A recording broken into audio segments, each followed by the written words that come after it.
বন্ধুরা, আজকে এমন একটা চিরুনি দেখাবো যেটা ব্যবহার করলে কিন্তু আপনাদের মাথার চুল পড়া অনেকটা কমে যেতে পারে, বেসিক্যালি যেটা ওরা দাবি করছে। তো এর ভেতরে যেটা হবে, একটু ম্যাসেজারের মতো রয়েছে, মানে একটা ভাইব্রেটর রয়েছে, সেই সঙ্গে কিন্তু এর ভেতরে একটা ম্যাগনেটিক প্লেট রয়েছে। তো ম্যাগনেটিক প্লেট থাকার কারণে একটা ম্যাগনেটিক ফিল্ড তৈরি হবে। তো এটা দিয়ে যখন আপনারা মাথা আঁচড়াবেন তখন মাথার ব্লাড সার্কুলেশন বেড়ে যাবে, যার ফলে কিন্তু চুলে পুষ্টি বেশি যাবে এবং আপনাদের যে দ্রুত চুল পড়ে যাচ্ছে খুব কম বয়সী, সেটা বন্ধ হওয়ার একটা সম্ভাবনা থাকে, প্লাস চুল পাকার সম্ভাবনাও কমে যায়। তো এখানে দুটো চালাবার সিস্টেম রয়েছে, একটা চাইলে আমরা কিন্তু তারের মাধ্যমে ইলেকট্রিক্যালিও চালাতে পারবো, আর একটা কিন্তু আমরা পারবো দুটো ব্যাটারি ব্যবহার করে। তো ওটা আমাদের তারটা মূলত ইউএসবি পোর্টে দিয়ে ব্যবহার করতে হবে এবং এখানে দুটো মোড রয়েছে, একটা মিডিয়াম এবং একটা হাই স্পিড। এবার আমি এটাকে অন করে দেখছি।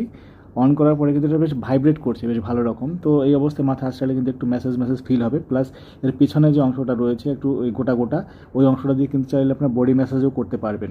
তো বেশ ভালো একটা ফিল লাগে, খারাপ লাগে না, এবং 150 টাকা দাম নিয়েছে, সেই হিসেবে ভালোই একটা গ্যাজেট। চ্যালেঞ্জ